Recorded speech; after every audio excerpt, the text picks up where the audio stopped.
Ever since I first watched the Hobbit films in the cinema, I was captivated by the scenery of Erebor. I've made a fair few terrain sets for Middle-earth, and I figured, seeing as Erebor is my choice faction for this new edition, I would like some Erebor terrain to accompany them on the battlefield so they can have some home field advantage.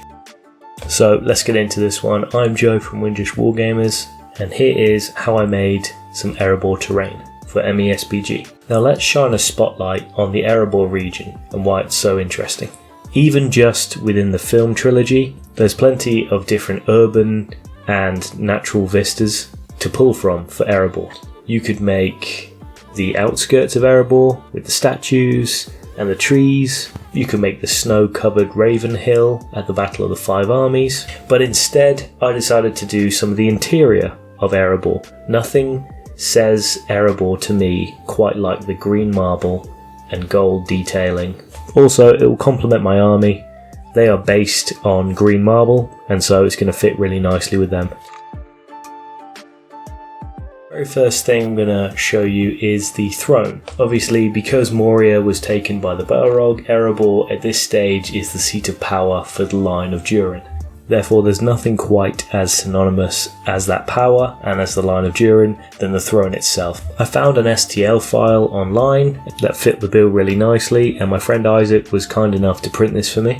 I would eventually glue this to an MDF base because it becomes very top heavy. The reason why it becomes top heavy is because this reference photo very clearly demonstrates that the mountain of Erebor itself has been hollowed out, and yet it is connected into the throne. This was a nice touch by the designers, as it shows that Erebor, the mountain, is the source of all the power for the dwarves. To make the mountain then, I carved this from XPS foam. I believe actually this is insulation foam. The best technique that I found to do this is just to score it with a knife and then dig your fingers in and rip it, and it makes quite nice texture. It is quite soft though, so it needed a couple of coats of PVA just to stiffen up and allow it to be painted.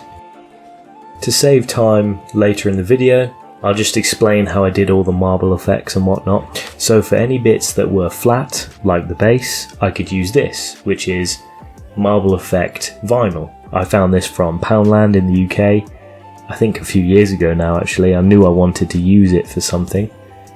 This was about £1.50, so an absolute bargain. It's sticky back, so all I had to do was peel it, push it in, and it adhered really nicely to the MDF. For anything, however, that wasn't flat, I ended up using a similar method to how I painted the bases for my Erebor army. Starting with black, I sponged on progressively lighter greys to give it that marble effect, and then over both the vinyl and the sponging effect, I glazed on that green tone. My greens of choice was either Warp Lightning contrast paint or Two Thin Coats' green glaze. Rock was painted in a pretty standard way for rock, just dry brushing. After painting green marble, I didn't want to do anything that would contrast or distract from it. I wanted it to be quite basic. That being said, I did have to add the gold veins, of course, which you can see in this reference photo. And after picking out the Arkenstone, the throne was complete.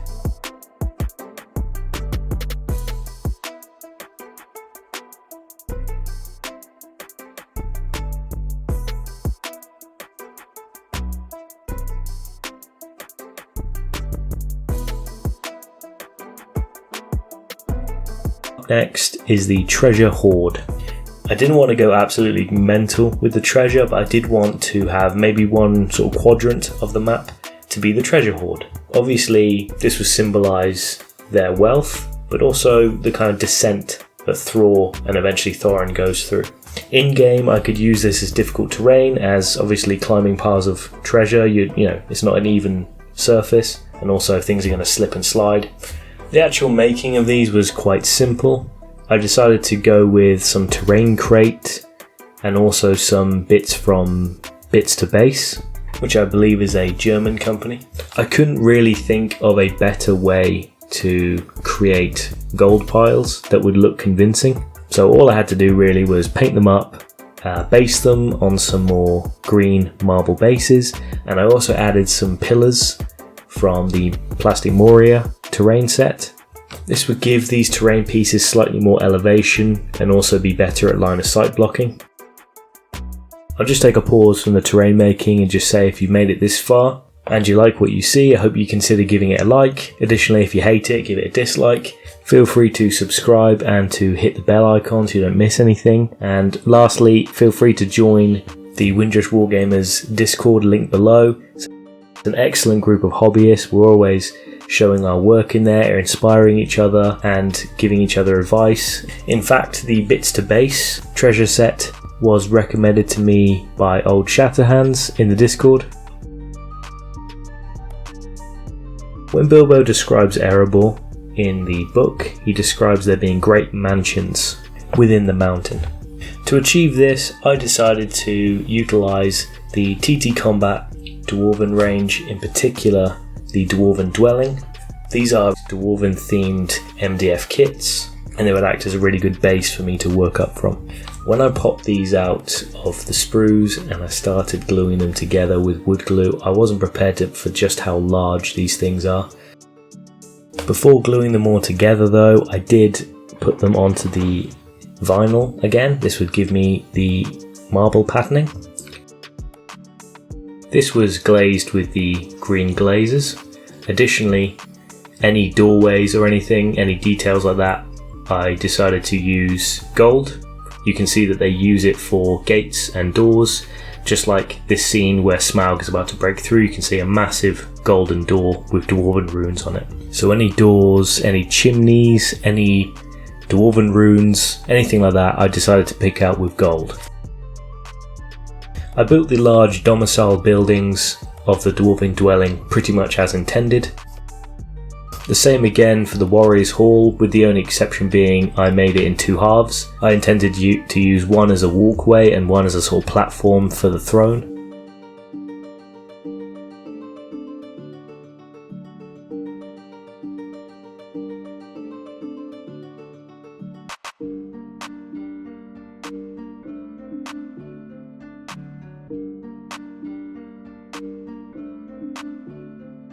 But I did have plenty of MDF left over and I wanted to do a bit of kit bashing. I wanted to add some elevation, as it's really hard to capture the sort of grandeur of the Erebor interior without staircases and walkways, etc.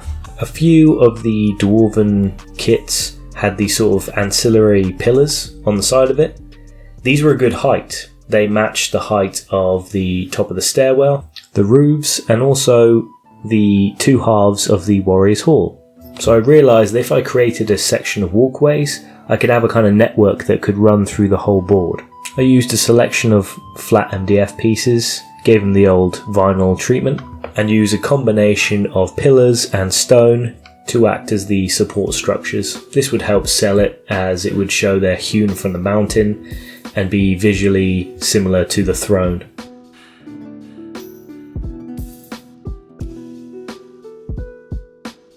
Lastly, I decided to make use of some pillars. I think I bought this during COVID lockdown, so probably about 5 years ago. They're resin casts, no idea where they're from, but they're really sturdy, and I decided to paint them up as green marble. As you can see from this set photo, there's quite a bit of gold detailing. So again, this was just picked out with a brush. I used the insulation foam again to create these sort of rock toppers, kind of like a little hat that sits on the top. It just shows they're connected to the mountain itself.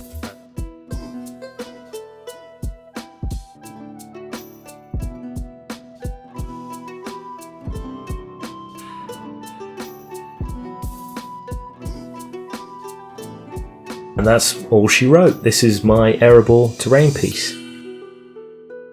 Let me know what you think about all of this in the comments below. I felt this is quite a quick and easy, cost-effective way of making some Erebor terrain, stuff that might be good for things like tournaments. There's a complete amalgamation of different things in here. There's obviously the MDF kits, there's 3D prints, there's handcrafting with the foam, etc. But hopefully you think they marry together quite nicely.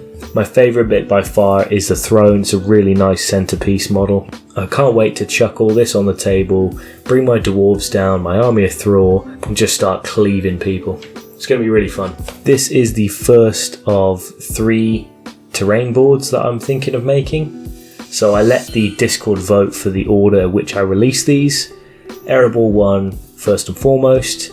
Next up is Lake Town, and then the third one is the Shire. I'm planning hopefully to get these all out in 2025. The Shire one might be early 2026 depending on what other projects I have, but I'm really excited to crack on with the Lake Town over the next few months, and I'll be sure to release a video on that to let you know how I got on.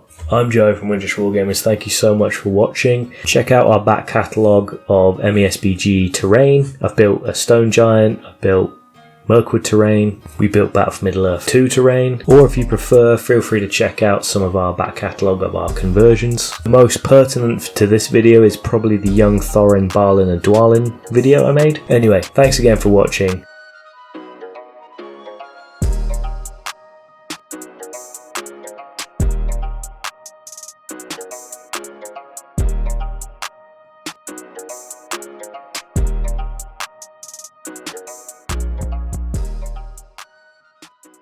I am the king of the mountaintop. I reign supreme over everyone in this school. I am the golden god of this place. I reign supreme.